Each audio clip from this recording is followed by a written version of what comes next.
So first, let me thank everybody for joining our webinar today. My name is Devin Daly, and I'm the Chief Revenue Officer here at True. A little bit about True. True is an AI organization focused on leveraging machine learning to automate the intelligent processing of lending data. And we call this lending intelligence. During today's webinar, we're going to be focusing on how the lending industry can leverage artificial intelligence to improve loan quality while reducing risk and workload across the entire lending lifecycle. I'm going to be moderating the webinar today, and I'm joined by Jose Bolito. Jose is the Senior Director for USMI Underwriting at Enact MI. And I'm also joined by Mike Metz. Mike Metz is the Operations Manager at VIP Mortgage. So just a couple of things before we start. You're going to have the opportunity to submit questions during the webinar today. You can submit them by typing directly into the Q&A tab at the bottom of your screen. You can send in your questions at any point in time during the presentation. We're going to collect those and address them both during the webinar and in the Q&A session at the end. So you know, the webinar is going to be recorded and shared with everyone who registered to attend. So without further ado, let's kick things off. You'll see the questions we're going to be going through, but why don't we start with Mike? Mike, if it's all right with you, can you tell us, prior to AI-powered technology, what challenges did you experience within the origination and post-closing processes? Great question. And I think one easy challenge that's probably going to resonate with a lot of people is, unfortunately, we still have personalities within our industry. And no matter how much you train on it, different people will take the same document and classifying it as different things. So especially when you have underwriters or post-closers looking for documentation that may pop up and be needed, it can be in one of 4 or 5 different locations that was filed away. Again, logically by the person who filed it, but again, logic can change based off the personality. So one thing that's nice about the AI is the consistency of that product. So you're always going to find it in the same location every time, and it does a fantastic job on that. So that was a large challenge that we ran into, and I was very glad to help get that one resolved. Got it. Mike, thanks for that. I get the personalities. How did the personalities adapt to the consistency? At first, with lots of arguing that, if you I don't do it that way. I've always done it this way. Yeah, I've always put it in this E folder, and it should definitely go in this E folder. Well, okay, fine. If you go it that way, now you're going to have 3 other people with that same refrain. So you do have to get to a point where everyone just kind of agrees, okay, fine, it's here. And for the first one or two, you may get the comments of, well, I had to look here for it. But then after that, you start to get that adoption. And I think anytime you have any change management, you always get that who moved my stapler impact. But once they realize they just need to look in a slightly different place and move the mouse down 2 lines, they'll survive. So helps a lot. Got it. Thank you. Thank you. So Jose, you have a different perspective, same industry, same documents, same data set. But so, in the MI world, what were some of the pre-AI challenges, in your decisioning process? And maybe if it's pertinent, talk about delegated versus non-delegated. Yeah, sure. I would say that we started working with AI a long time ago, in 2017. And at that time, we used to receive entire packages through emails, PDFs, and our classification was manually.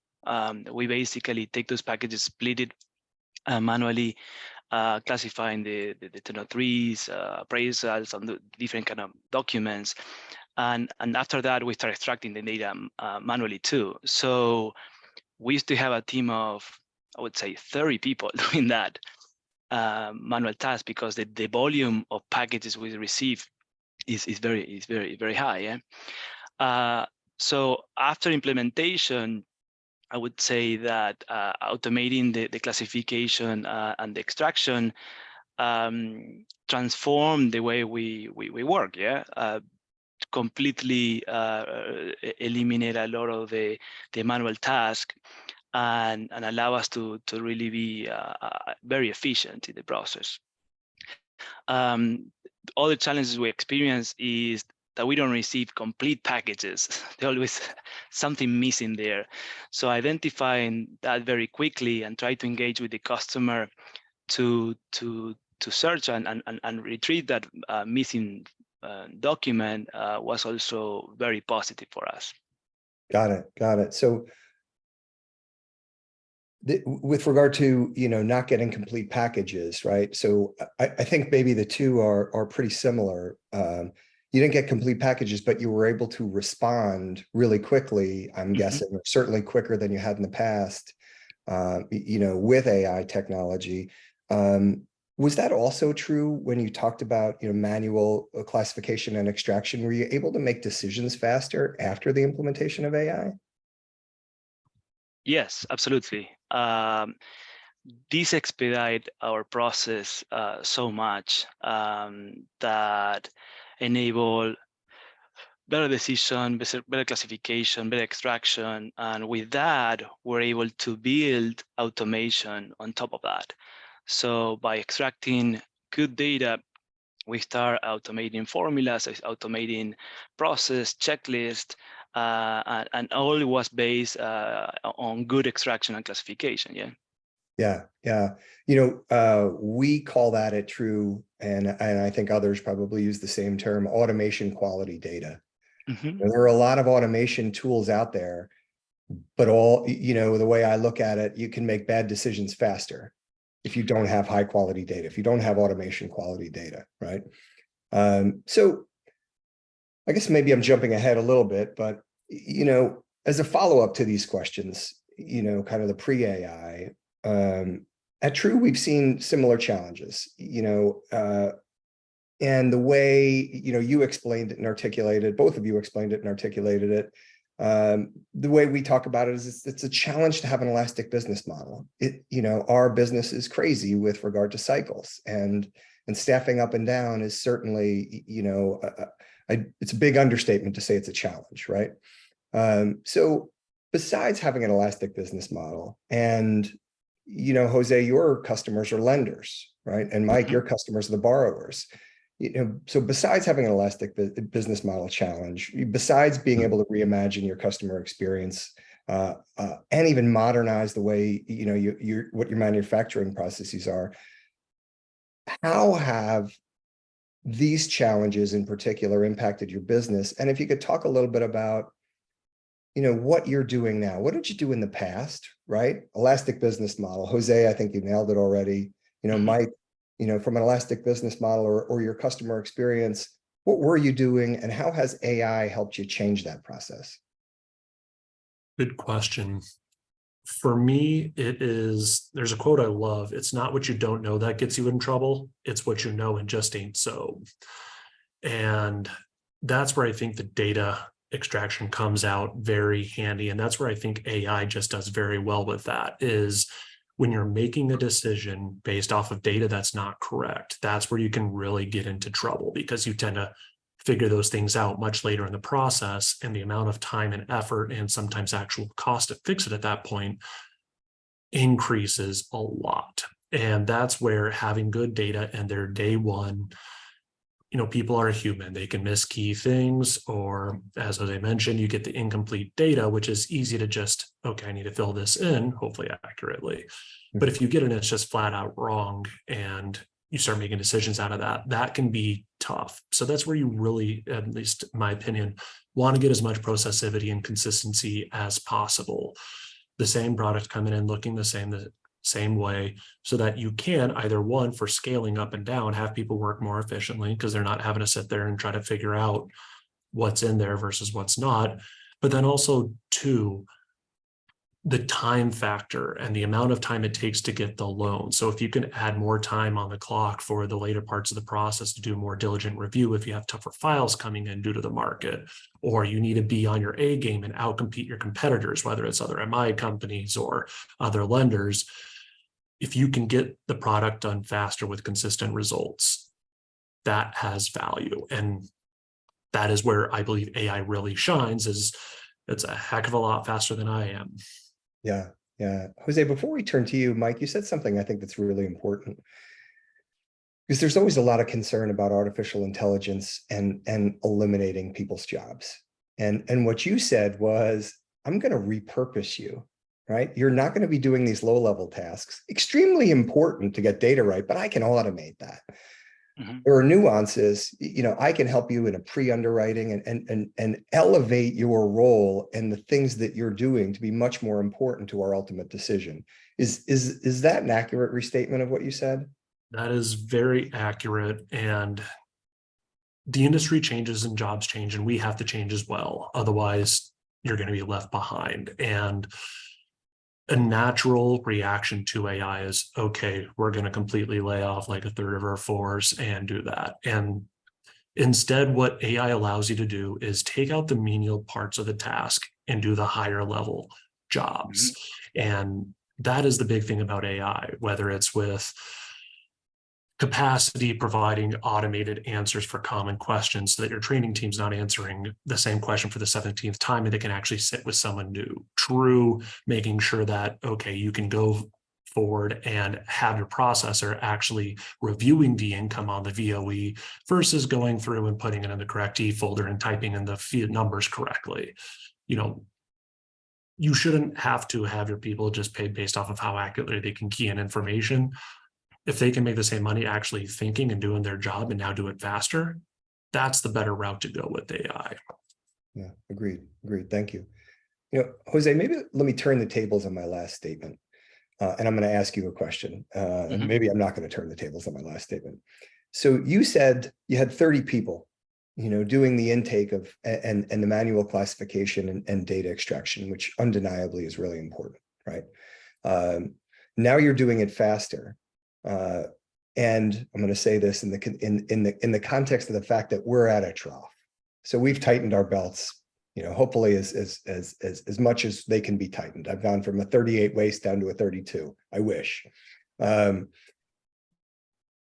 With regard to those 30 people, Jose, we all want productivity, and ultimately now, since we're at that trough, can we go back, back up to the peak perhaps? And the objective would be, I've tightened my belt, which means, I've lost some people.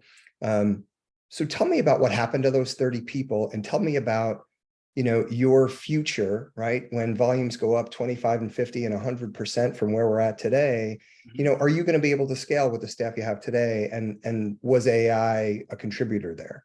Yeah. So like we said, we started these years ago, and gradually those 30 people transform in only 5. Yeah. So we're able to reduce a lot of capacity through this process. Took us a little bit of time because we were one of the early adopters of the platform, and we just switched recently to the subscription model that is more accurate and better.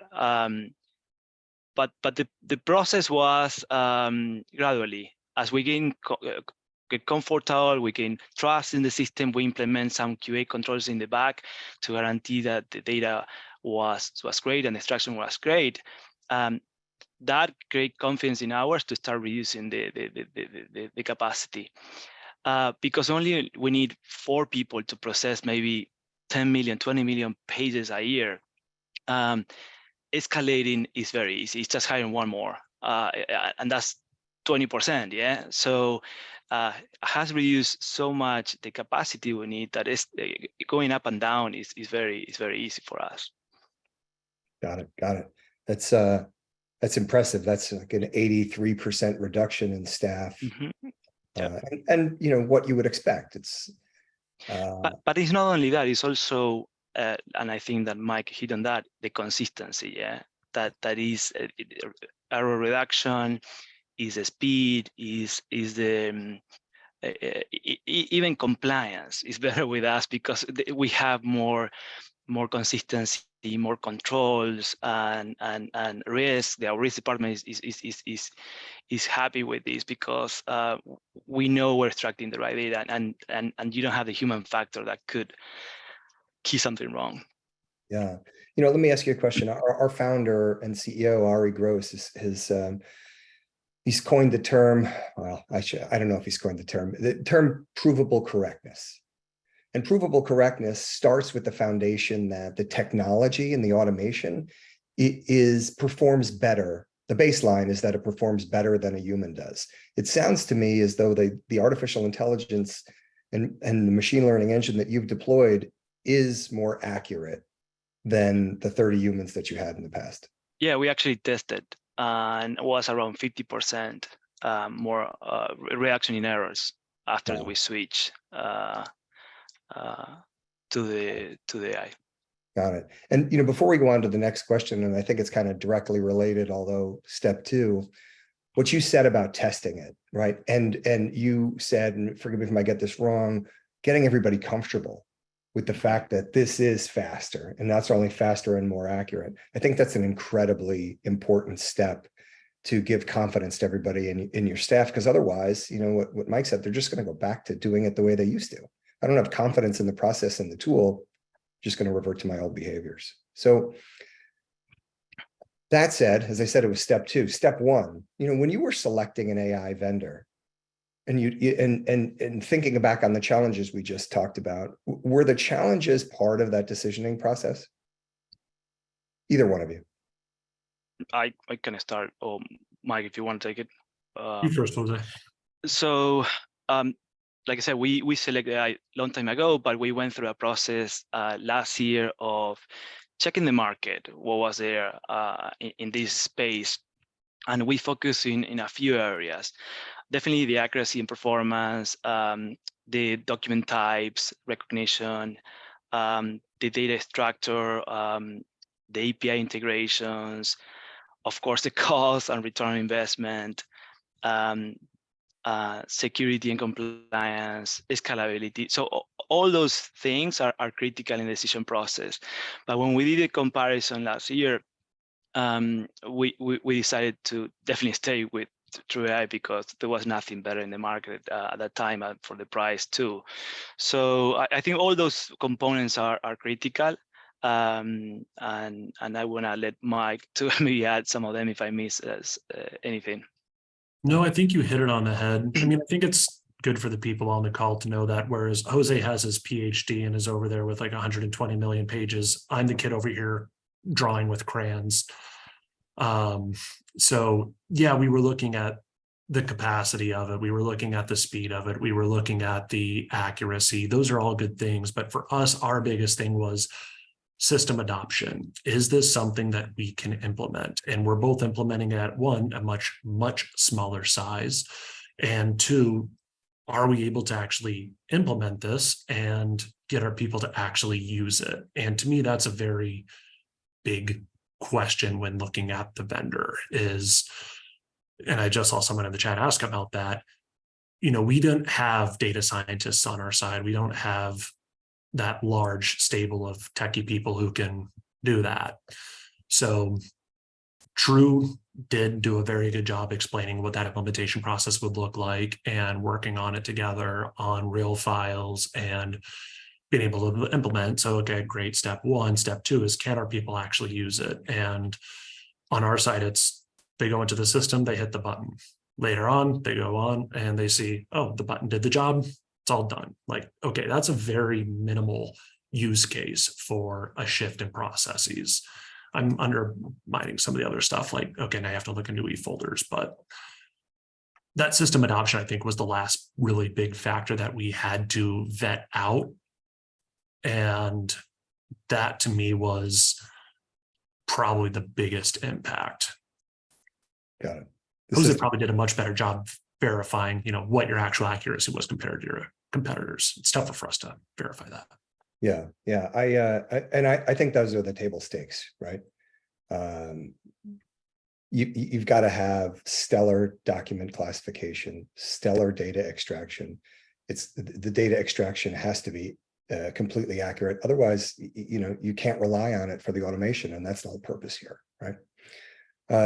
So let's switch gears and talk about the after, right? So you've applied AI-powered technology. What are some of the benefits? And we've talked about this, a few things already. What are some of the benefits you've seen in your operations and your business processes? Maybe Jose, do you want to talk about that? Sure. So definitely improvement in the speed. Yeah. The process was taking a lot more time. Now, since we receive a whole package with 300 pages, we classify and extract that, including the human component of it, maybe 10 minutes, 12 minutes. So that improved a lot, the speed of it. Streamline our workflow and able to, like I said, automate processes and rules because we're extracting more data than we ever did. Improve our decision making because you have more, you trust more of the data and you're able to make better decisions. Yeah. We mentioned error reaction. We mentioned the cost, definitely. Also, from the audit perspective, we're in an industry that's very heavily audited by states and agencies, and when they need to retrieve documents, when they ask for documents, having everything classified consistently is very easy to go back and provide that data to them. So from the compliance and legal perspective, you have benefits besides the operational side. Yeah. Thank you, Jose. Maybe Mike,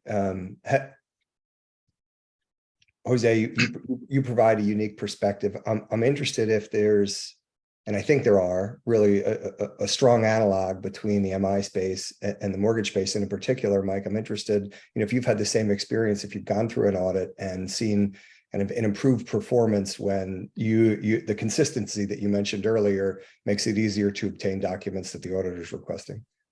It does, and that is one that I honestly hadn't even thought of, is it does make it easier for that post-closing and for the compliance team to find all the documentation that they want in the same place every time, which is a very nice benefit.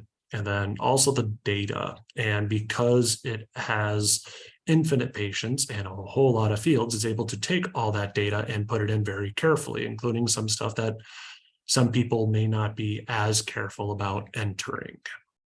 So I'm thinking of particularly like a lot of the vendor details, whether it's the vendor account number, for example. That's one that a person on our side is probably not going to have a super high care factor to make sure they type that in exactly, but it's much more consistent when the computer does it. Sure. Anything else, Mike, that you think is that Jose mentioned that is an analog, a direct analog to, from MI to mortgage lending, where AI-powered technologies, giving you some benefits? I mentioned the time earlier, the fact that now you've taken, say in your e-folder classification, a 2 to 3 hour process and reduced it down to 15 seconds. I mean, percentage-wise, I think that's a pretty cool stat. The quality of life is kind of and I guess I'm skipping ahead to your second question, this part, but what I think of is the quality of life aspect of that consistency and that AI and doing it faster as well. When you take that menial job off of someone doing the same thing over and over again, allow them to start, critically thinking. Both one, you start getting better quality out, but two, they're also much happier with the job when they're not doing the same thing over and over and over again. So AI seems happy enough to do that as far as I hear reports. And your people that are happy enough to not have that portion of the job, and they can be happier doing other parts of the job. Yeah, got it. And you referred to the second part of the question. So the surprising benefits, and I think you were surprised about, a recent surprise in terms of not thinking about the auditing component of this and having that consistency for audit. So anything else that was a surprise before I go over to Jose? No. Okay. Jose, what surprised you, post implementation? I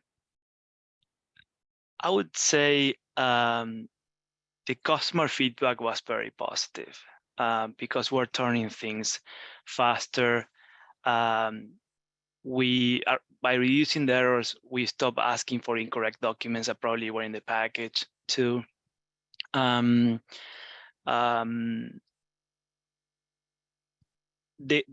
cost reduction was higher than we expected to. And the other one is we used to extract, let's say, manually 100 fields or 200 fields.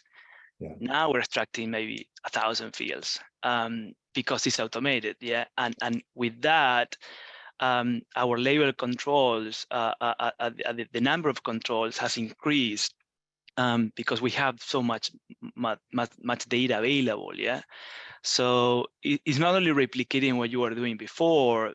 I think this allows us to do a lot more with a very limited effort. So yeah. So I think that's a really good point. Before we go on to the next question, I think there's a methodology, and I want to understand if you guys agree with this. When implementing something like AI, and specifically what we're talking about, generating great data from documents and relying on it to produce automation quality data, the methodology that I find is you've got to ensure classification. Once you ensure classification, then you move on to testing the data extraction.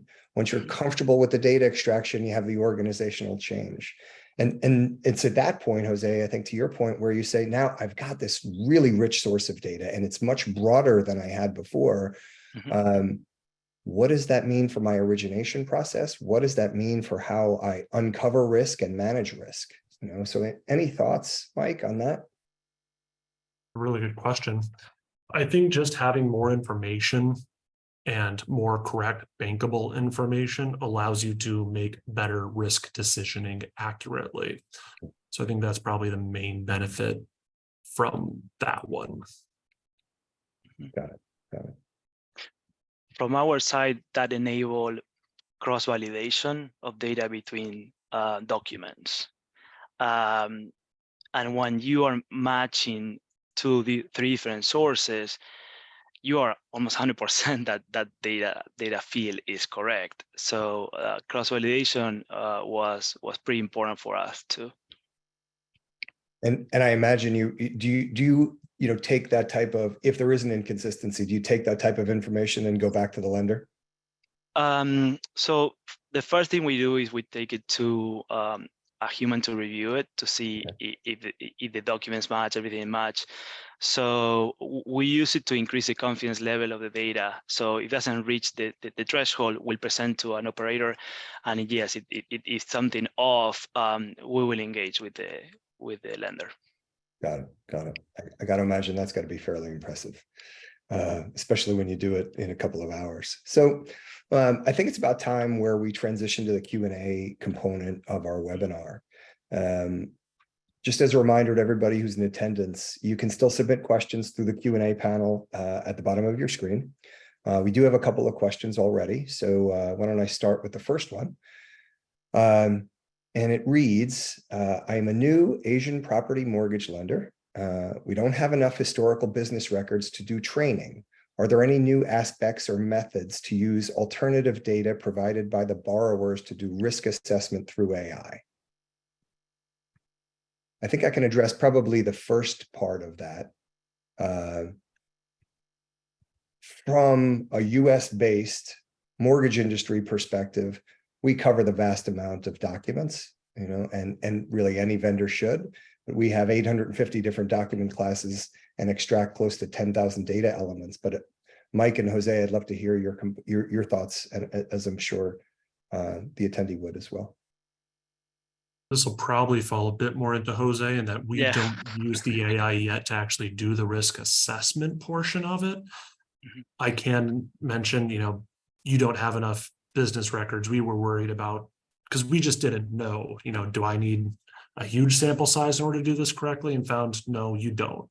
You can use sweat equity to help in a lot of the training at the start to get it going, and then reiterate after doing tests. So even if you don't have a lot of historical business records, you can still train it without that, and then just constantly refine it going through. Some of our true contacts probably love the number of times I had to ask for the XML file so that we can make more tweaks to it. And go that way. And then we just do the decisioning based off of the data that it extracts from. Yeah, I would agree with Mike. You don't need a big data set. By default, the system has pretty good base. Recently, we asked AI to extract more fields in the appraisal space, and the quality from the bat was really good. We provide feedback to them to, can you adjust these fields or things like that, and they did it very quickly. What we have is a QA process every week. We sample 10 packages, and we basically check the quality of extraction and the classification, and that is ongoing. But to retrain, you just need a few documents. You don't need that a ton of volume, really. Yeah, thanks. Jose, I think this one is custom tailored for you. So because I think you've been down this route. So it's a question about model training. So when creating or optimizing models, right? So we have this rich data set that comes out of the engine. So you're going to create some models using that. How do you ensure you're using a representative population, stress testing models for data training assumptions, right? So the comment then is regulators may come along to test the process and ensure it won't instantiate bias. While prediction itself doesn't inherently instantiate bias, there a lot of the questions, how do I determine what forward predictor, what signals are selected that may instantiate bias, right? So did you get that question? Kind of. That was all you, Jose. Yeah, I figured that was all Jose. Well, if it's random populations, we use formulas for statistical significance sampling, and when we do that, if you're gonna build models, I would say try to use all the data you can, because there's no limitation on that space. And regarding the bias, I'm not following on the bias. We bounce versus history and how we behave in the past. So I would say compare versus expected behaviors that you experience, and to guarantee that the model is performing the way you're expecting. Yeah. And red flags, you always something off in the models that you can pick very quickly that is really off. Start with those and deep dive on those, I would say. Thanks.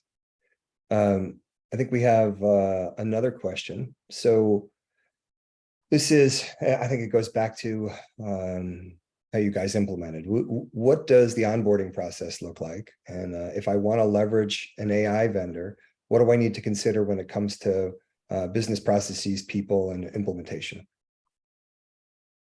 Good question. From my perspective, what I've learned is the best thing you can do is get a very diverse team in there to help with the integration. And it's important to not just go, like management or tech people. I'm saying get like an underwriter, get a processor, get someone on loan intake, get very different viewpoints to look over it and how it's going to impact their side. Very different opinions on it. And to me, that really made a large difference in the success of the implementation, and watching out for some of those undesired consequences, making sure that, okay, yeah, you guys have your choice on whether it goes here or here, but we need it to go here, those kinds of situations. So have a varied team, make sure they're all empowered to ask those questions and raise their hands on it, and have dedicated time. Because it's very easy to be like, all right, hey, we're going to go ahead and test this, and then not move to the next step for like 2 months. Sorry, Fred. If I can drill down before we go over to Jose, business processes. Oftentimes, what we see, there's really two flavors. There's someone who's investigating AI, who's thinking about their current business processes and thinking about how to plug AI into that. And the second flavor is there's somebody who says, my business process can be optimized. So I have my current business process and my to-be business process. So a question for you, Mike, did you think, about the to-be business process? We did, and for us, we actually ended up having to emphasize our to-be business process and decided that this one was kind of the catalyst to say, let's suck it up and go ahead and make the change now towards that. We mentioned it once or twice during this call. There's always interesting things going on with our industry, and there's always more reasons to kick the can down the road on doing a change management, especially the big, scary change managements. So doing something like this where you're implementing a new system that's going to already change things up, that's the perfect time to start moving towards that to be and say, all right, we're moving away from that. You get to have your input on how that looks and how that transition looks. Let's do it. Yeah, I love that approach, Mike. Everything that you said, from getting more people involved, the people who are actually doing the work, but then having them voice their concerns, bring their ideas to the table. That really, to me, and in my experience, helps in adoption. I've been heard, therefore I can be a champion. It may not be ideally the scenario I wanted to go for, but Mike was gracious and really took his time to bring me into the loop and take my opinions. I think that's a great approach. Jose, same question to you. What does it look like to select an AI vendor, especially across the dimensions of your business process, your people, and the implementation? For our process, very tedious and long, very bureaucratic, and we really dig very deep on vendors before we bring them on board. I would say my recommendation for the process, I would say lean on the vendor to guide you how to do things. Yeah, I experienced that our IT folks want to do it a certain way, and I was recommending doing take a different approach. And I think that you need to lean the vendor. They know how to do it, implement it. They know how to optimize the platform for you. So you need to have a great communication channel, trust, and really get the help that they are providing to you. Yeah, I agree. And I think that's a good test of any vendor. Do they have an opinion on how their solution should be used? Have they really understood your business process? And do they have a methodology for implementation, right? There's one more question, Jose. And again, I think this one's directly targeted for you. So our clients are constantly pitched AI solutions. No one's model efficiency is known unless there's a downturn. Did you come up with a way to test lots of different scenarios? And if so, what was your backtesting strategy? So we also receive Mismo data sets from our customers. So for the data extraction, especially, we were able to compare massive amount of data very quickly.